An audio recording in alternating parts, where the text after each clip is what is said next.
this video we're going to explore how to create the selfie stick assembly here in Onshape. And to get started, we're going to have our copy of the selfie stick Onshape document. And the first thing we're going to start off with is I'm going to go ahead and zoom in on the parts here. So notice that if I select any part here in the graphics, I do have a highlight over here for the part over here in my browser. So when I select this, probably the easiest thing to do is I'm going to grab this circular grip here and I'm going to rotate this until we see 90 degrees. So I'm going to go ahead and right click, and or when I get it there, I'm just going to go ahead and click off of it. Just kind of double click here into the white space. And if I right click and turn this into isometric view, this will be kind of how we can kind of see that a little bit better. So right now this is the shoe top, and I'm going to right click on this and select fix. So we need to fix one of these components, that way that we can't drag it around and move it. So with that, I'm going to go ahead and stay in this kind of zoomed in position, and I'm going to look up here and I have different types of mates that I can use along with the different types of movements that we're allowed to have. But right now I'm going to choose a fastened mate, and then we're going to use our mate connectors. So right here I'm going to notice that you have like a little circle for our mate connector that is going to show you a blue line, a green line, and a red line, which is referring to the axes that it's going to align as we put this selfie stick components together. So I'm actually going to click right here on this edge.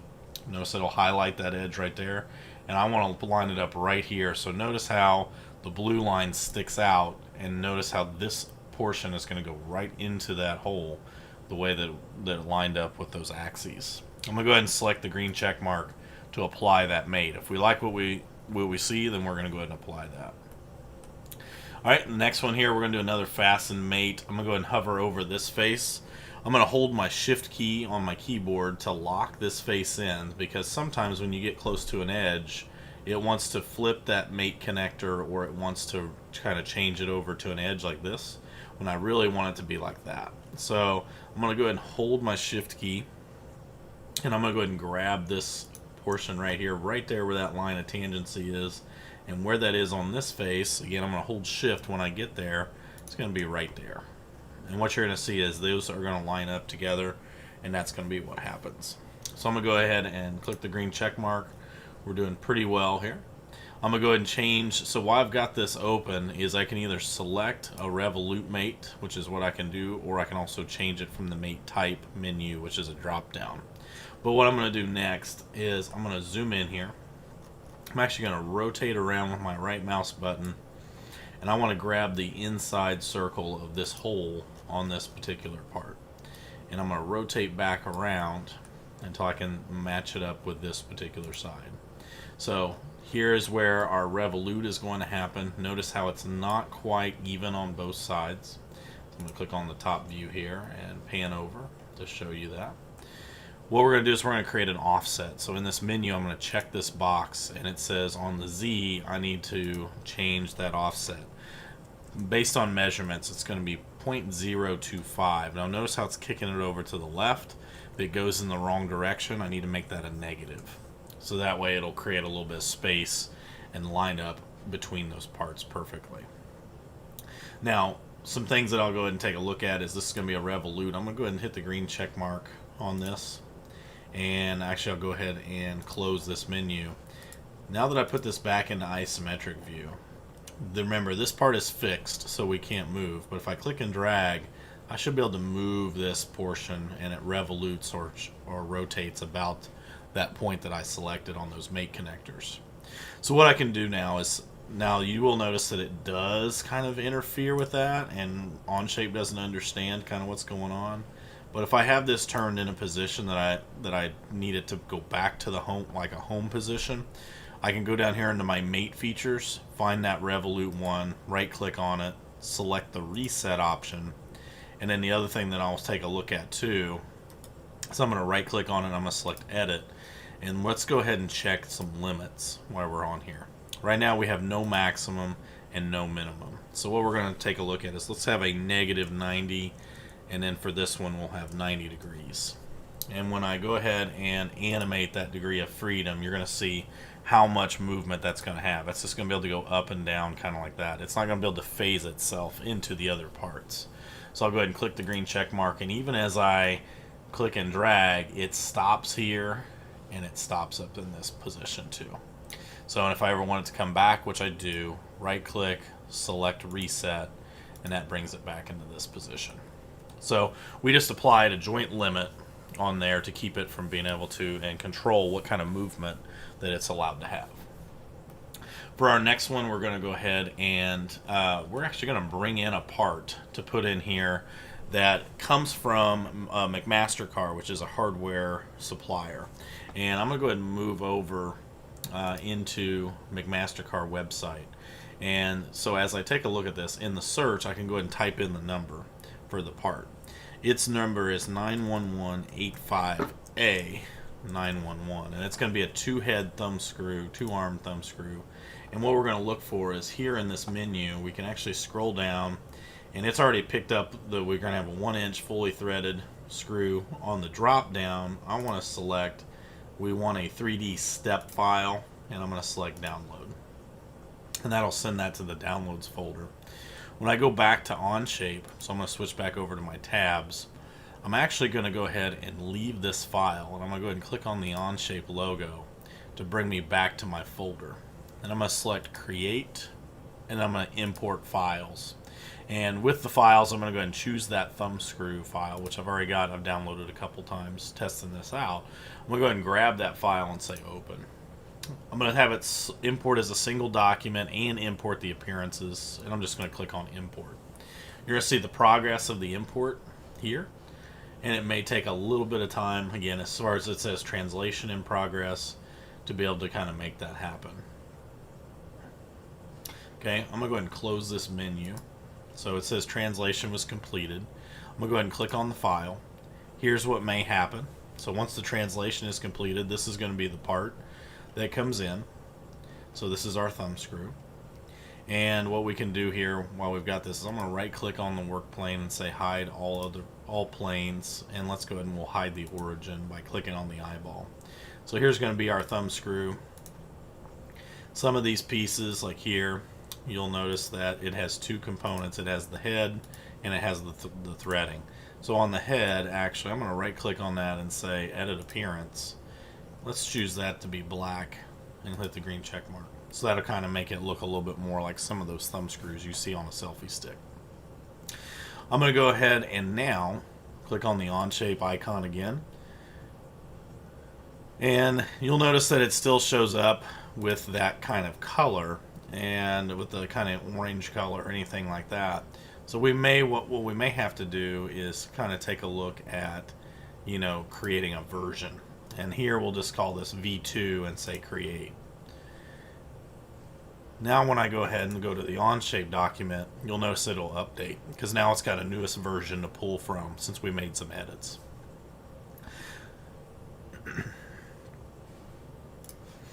Now that we have the updated part, let's go ahead and go back into our selfie stick file. And what we're going to end up doing is I'm going to go ahead and click on, since we're in the Assembly tab, we're going to go ahead and click on Insert. And I'm going to select now under the option is Other Documents. And I might have to hit the little back arrow here to kind of see what kind of folder that I need to be in. So I actually need to navigate to that 213 folder, and here's where that part lives. And I'm going to go ahead and I'm going to click on that instance and bring that into the file. So I'm going to go ahead and click to place it and click the green check mark to stop inserting other components. So what we're going to see now is now I can rotate around. I can see the underneath side of this face. Let's just do a fastened mate, and even then we could also play around with even doing something known as a cylindrical mate. So let's actually change this to cylindrical. I'll choose this kind of rounded portion right up here, so right around the edge, that way it puts that mate connector right up against there. I'm going to rotate around, zoom in, and I'm going to choose the circle here.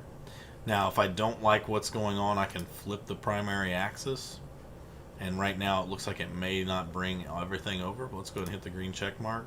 Notice what happened there. So it actually brought it in as two separate components. So let's go ahead and fasten. We'll go ahead and on this one, I'm going to zoom in here and just click the inside face of that. So, and then from here I can choose this one. Okay, and you're going to see there's where the cap will come in. I'll hit the green check mark. So now that those two, and I'll go ahead and hit the X on the mate here, but if I click and drag on this, there we go. So when we brought that in, that translation, so kind of affected us. So right now I'm going to go back to that cylindrical mate, and I'm going to right click on it and say reset. And we can also apply some limits. So let's edit that cylindrical.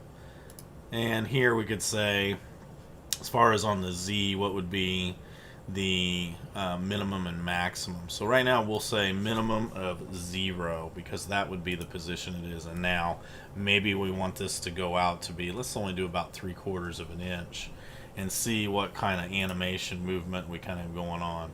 Looks like it's going in the opposite direction. So let's go ahead and make this, in this case, let's do, and the thing about Onshape is it likes some negative values for the minimum, and then we'll have 0 for the max. And let's hit play.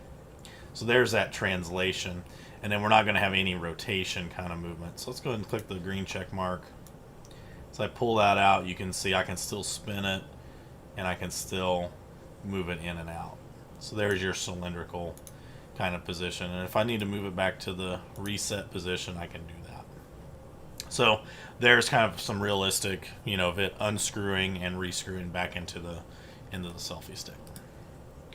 Alright, go ahead and put this in the isometric view. Some other mates that we'll have are, we're going to do another fasten mate. We're going to take this portion of our handle, and we're going to go ahead and we're going to stick it into the insert there. And let me try that again. I'm going to hit the little X. So that's the one thing about the menus is you can always, if you make an incorrect selection, so let's try that one. Notice how it picked it up now. Very good. And being able to read the menus helps out quite a bit. So there's our selfie stick there being applied. Let's hit the green check mark. On this one, we're going to go ahead and we're going to go with a slider, and I'm going to choose the end of this telescoping handle, and I'm going to choose up here by this portion, so that way it'll slide. Okay, and the slider, if I animate it, allows it to slide up and down. We're going to go ahead and we're going to choose the limits right now. We should have a minimum of -11 inches with kind of 0 for the maximum, and we'll go ahead and animate what that looks like. And it looks like we're going to have that kind of motion as it try to moves back and forth there. So let's go ahead and hit the green check mark to close. If we want to click and drag, we can see, yep, we've got our telescoping handle working just fine with that -11 offset. Okay, and of course our revolute joint is working as well. So what we can do is on my revolute joint, right click and say reset. On the slider joint, right click and say reset as well. And that will also allow us to be able to kind of edit some of those things. Alright, our next thing is going to be in the fasten mate. Go ahead and grab the hole here on the phone holder. I'm going to rotate around. We're going to go ahead and we're going to grab the circle here on the shoe top. That's going to be a fasten mate right there together. So that way that can stay. I'm going to go ahead and select the green check mark. And on this portion, this little, the bracket that holds the phone in, I'm going to change this over actually to a slider joint, and I'm going to choose the very end of this circular post and rotate around and go and choose the other end of this circular post. So you're going to see there's this kind of slider position that as it goes in. Now as far as the limits, we can go ahead and see that right now maybe we want to go with a -1 and then a maximum of 0, and let's take a look and see what we got going on there. Green check mark, I can, looks like, pull it out, but I can't pull it in. So actually let's go back to that slider, right click and select edit, and looks like we just want a +1, which is then going to kind of change our values. So we're going to go ahead and do a minimum of 0, 1 inch on the maximum, and we can go ahead and select the green check mark. There's where now we can kind of adjust our phone holder, because that's the greatest position pulled out in that case, and we can always slide it in to kind of hold our and grip our phone as we put it into the selfie stick. Alright, so again, some things that as you're taking a look, this will complete the assembly of the selfie stick. If you look at it from this portion, it's like, alright, the handle rotates and everything as such, but if we wanted to change this around to kind of look at making some changes, I'm going to reset some of this.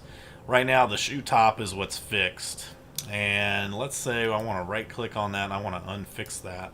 Maybe we want to have the stick adapter be what is now fixed. So I'm going to right click on this one and fix this portion.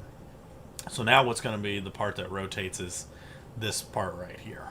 So, and that can be some of what maybe kind of to see some of the realistic motion or anything like that that we're trying to work with. So notice I can't spin this anymore, but this is allowed to rotate in various positions as well. So just showing you some of the ways that you can animate your assemblies and, you know, change some of the settings around to make them look a little bit more realistic. And again, we can always go to that revolute and reset or change around whatever kind of settings that we have for this assembly. So this completes the selfie stick assembly with joints as well as joint limits being applied, or the mates, I should say, with mate limits, and taking a look at some of the motion that we can get from it as well.